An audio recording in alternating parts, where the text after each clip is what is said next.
friends, it's Gina Mayo from Music in Our Homeschool, and today we're going to be talking about music from the Middle Ages, which is a time period that isn't studied very often because there isn't a whole lot of music from the Middle Ages that we know that was actually written down and definitely not recorded. So we study a lot more from the Renaissance on. But the Middle Ages, let me just go through a few quick things for you to give you a little bit of a heads up about what happened with music during the Middle Ages. So the Middle Ages lasted from about 450 to, which was the fall of the Roman Empire, to the beginning of the Renaissance, which was about 1500. So about 1,000 years. And a lot of the music back then was related to the church. And of course, I'm just speaking of Western music when I'm doing these lessons, because that's what I've mostly studied.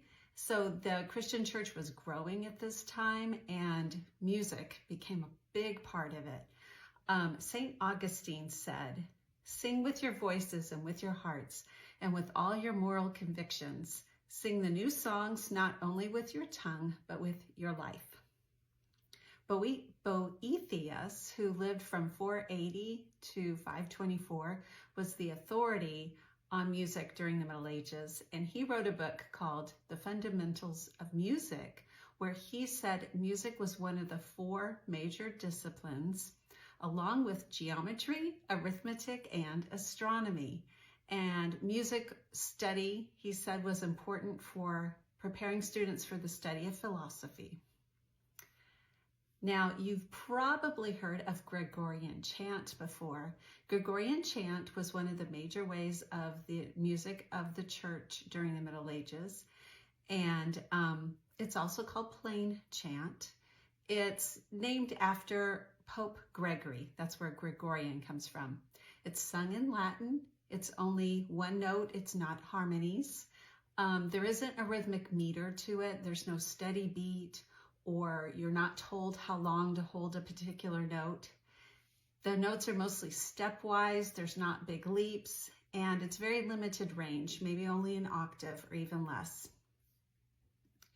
Now, if you were to go to an Orthodox church, as opposed to Catholic or Protestant, the Orthodox church, like Russian Orthodox, Greek Orthodox, a lot of the music in that church came from the Middle Ages, and they still sing it today.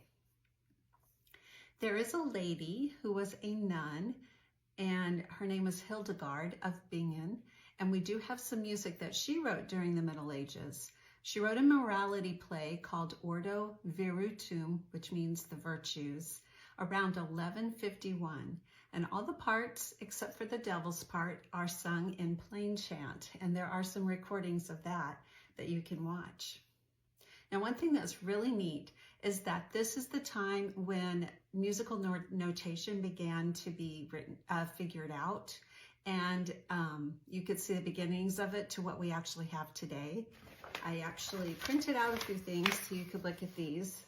This was developed by a man named Guido of Arezzo, and let me get the other one here. And so he started developing the system of the solfege system, like we sing do, re, mi, fa, sol, excuse me, do, re, mi, fa, sol, la, ti, do. He had ut, re, mi, fa, sol, and la, and it's really interesting to study. He would teach people how to sight sing by pointing to different places on his hand, and I have all of this in my course, Music Appreciation or Music History from the Middle Ages through the Classical Period. You can find that at musicinourhomeschool.com/Middle Ages, and you can start to study all of this music. So wonderful. I love these lessons. They're easy to do. You can even use them for high school credit, but you can simplify them for younger ages as well. And if you have any questions about music of the Middle Ages or any other time period, please leave a comment below, because I would love to hear from you.